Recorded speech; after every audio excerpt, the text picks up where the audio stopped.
Вие повеќе пати демантиравте кога ќе ве праша дали сте локално во коалиција со ВМРО ДПМН, иако имаше јасни сигнали за соработка меѓу ВМРО ДПМН и Алијанса на локално ниво во Гостивар, вие демантиравте, велевте не е така. Но еве сега и јавно имаме демонстрација на таа коалиција.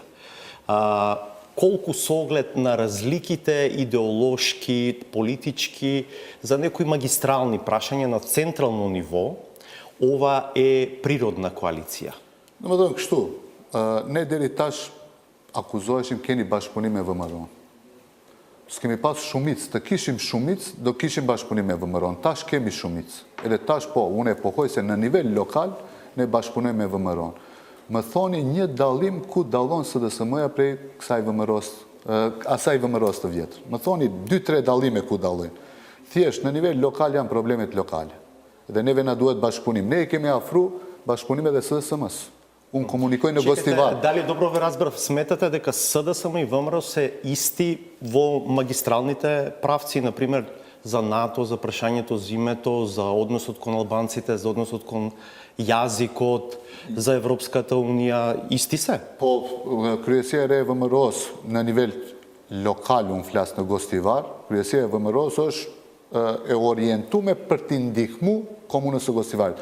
Unë nuk shoh vasko edhe në dallime shumë të mëdha prej ish VMRO-s, nuk flas për këtë VMRO, ish VMRO-s edhe kësaj SDSM-s.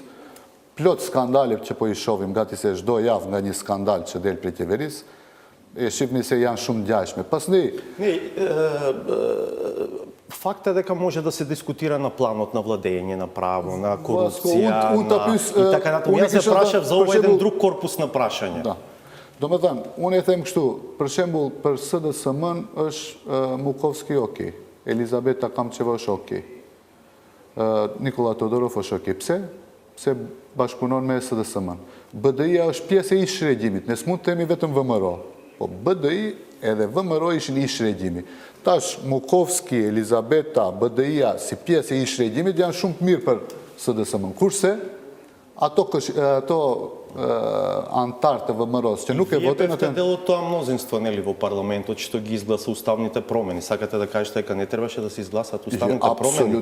Absolutisht duheshte të votohen, por jo të bëhen pazare të këtij niveli.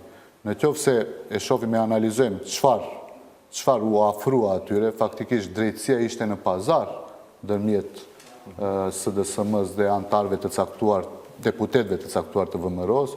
Kështu që mbas 2 vjet e gjysmë qeverisje të SDSM-s unë nuk shoh ndonjë dallim prej qeverisë Gruevski.